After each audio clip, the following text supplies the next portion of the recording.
बोले सो निहाल।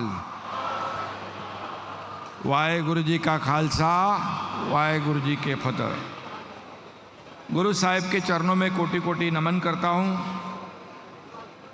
आणि सगळ्यांनाच मनापासून सगळ्यांचं स्वागत करतो।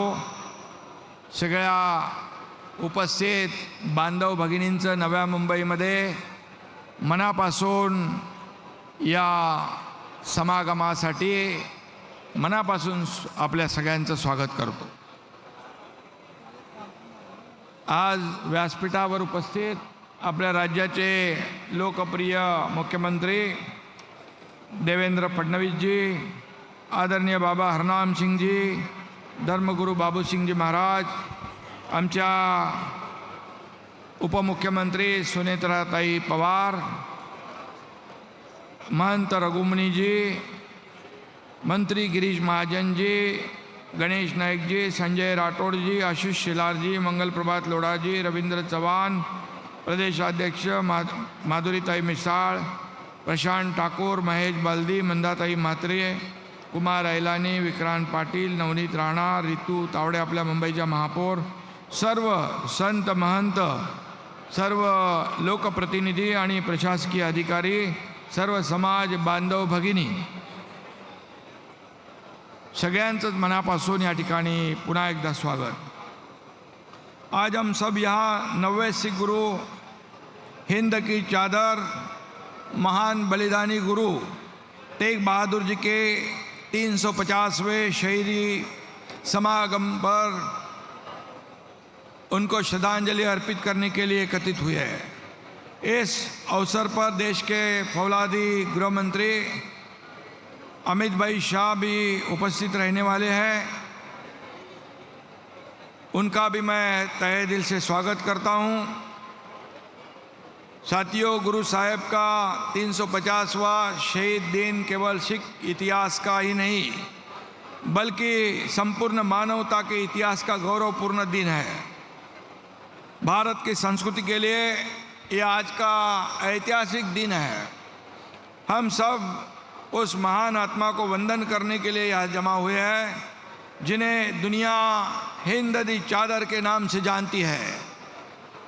यह उपाधि उस महान बलिदान का प्रतीक है जिन्होंने भारत की आत्मा को बचाया है।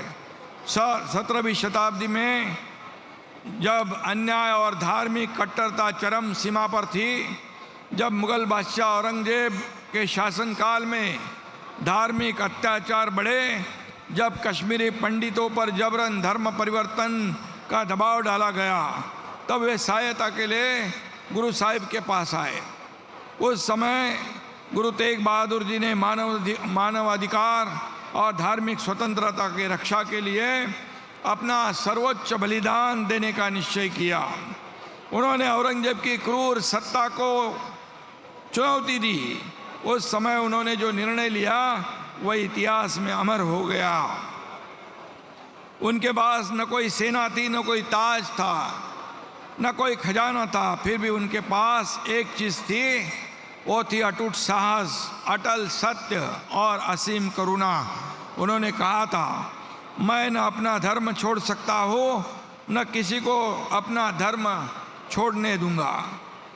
शीश कटा सकते हैं लेकिन शीश झुका सकते नहीं। ऐसे उन्होंने उस वक्त जो काम किया है उसे सभी के लिए ये गौरव की बात है। और उन्होंने कहा, मैं हिंदुस्तान की रक्षा करने के लिए आया हूँ।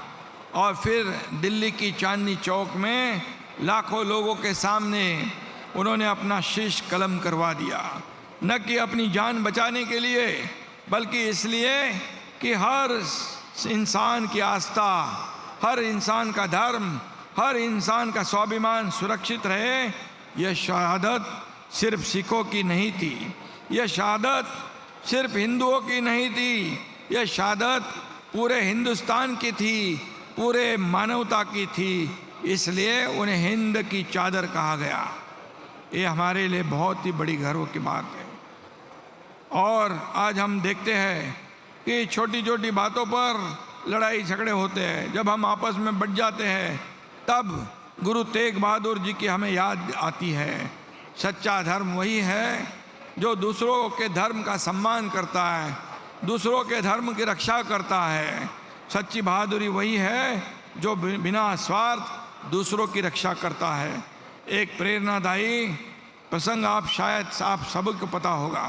गुरुजी तेग बहादुर जी जब असम और बंगाल की यात्रा पर निकले थे, वह स्थानीय राजा और जमींदारों द्वारा लोगों पर अत्याचार हो रहे थे, जुल्म हो रहे थे। एक जगह निर्दयी जमींदार गरीब किसानों को जबरन मजदूरी करवा रहा था, उनकी जमीन हड़प रहा था।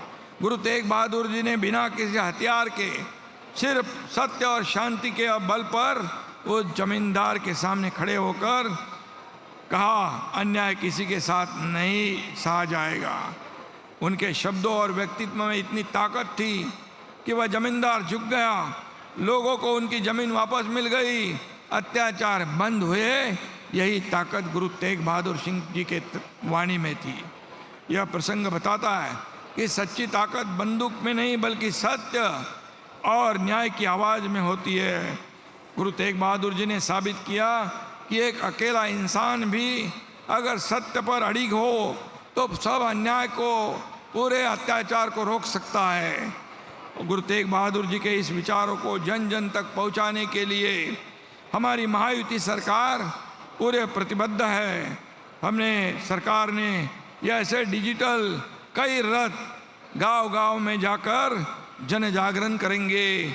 हमारे गुरु तेग बहादुर जी का जो काम है उसको पूरे दुनिया में, हमारे महाराष्ट्र में जन जन तक पहुंचाएंगे।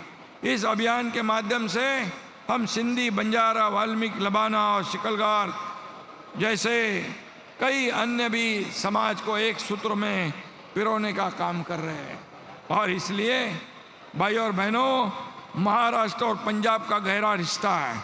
नांदेड़ की धरती को सिखों के 10वें गुरु गोविंद सिंह जी ने अपनी कर्म भूमि बनाया है। इस पवित्र स्थान पर उन्होंने सिख पंथ को आदेश दिया था, सब सिक्कन को हुक्म है, गुरु मान्यो ग्रंथ, गुरु मान्यो ग्रंथ। यह रिश्ता सिर्फ गुरु गोविंद सिंह जी की तक सीमित नहीं है। महाराष्ट्र के संत नामदेव महाराज ने भागवत धर्म की पताका पंजाब तक फहराई। हमारे सिख भाइयों के साथ तो हमारे बाला साहब जी का रिश्ता बहुत पुराना है।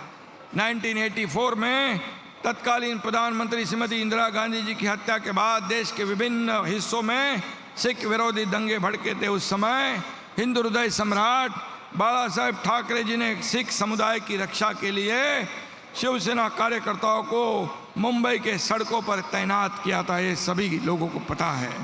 घुमान से भी हमारी व्यक्तिगत यादें जुड़ी हुई है। मैं खुद को बहुत भाग्यशाली समझता हूँ। कुछ महीने पहले मुझे पंजाब में घुमान जाने का अवसर मिला, जहाँ संत नामदेव जी ने अपना जीवन के 20 साल वहाँ बिताए। वह संत नामदेव जी के 755वें प्रकाशोत्सव के मौके पर मुझे संत नामदेव महाराष्ट्र सदन का भूमि पूजन करने का सौभाग्य मिला। वहाँ के ग्रामवासियों ने मुझे बाबा नामदेव महाराज का सम्मान पुरस्कार देकर जो प्यार दिया, उसे मैं कभी भूल नहीं सकता हूँ। महाराष्ट्र सरकार घुमान को देश के पर्यटन के नक्शे पर लाने के लिए सारी कोशिश करेंगे। यह हमारी श्रद्धा है। आज मैं इतना ही कहूँगा कि गुरु तेग बहादुर जी के 350वें शहीदी दिवस पर हम सब मिलकर हिंद चादर श्री गुरु तेग बहादुर साहब जी के विचारों की ज्योति को अपने दिलों में जलाए रखें। तो आइए हम सब आज संकल्प करें कि हम अपनी आस्था को कभी कमज़ोर नहीं होने देंगे। हम किसी के धर्म, किसी की पहचान पर हमला भी बर्दाश्त नहीं करेंगे। हम एक दूसरे की रक्षा करेंगे। ऐसे हिंद चादर ने पूरे हिंदुस्तान की रक्षा की थी। आइए हम सब का मिलकर कहे, जो बोले सो निहाल, सत श्री अकाल। जय हिंद, जय महाराष्ट्र।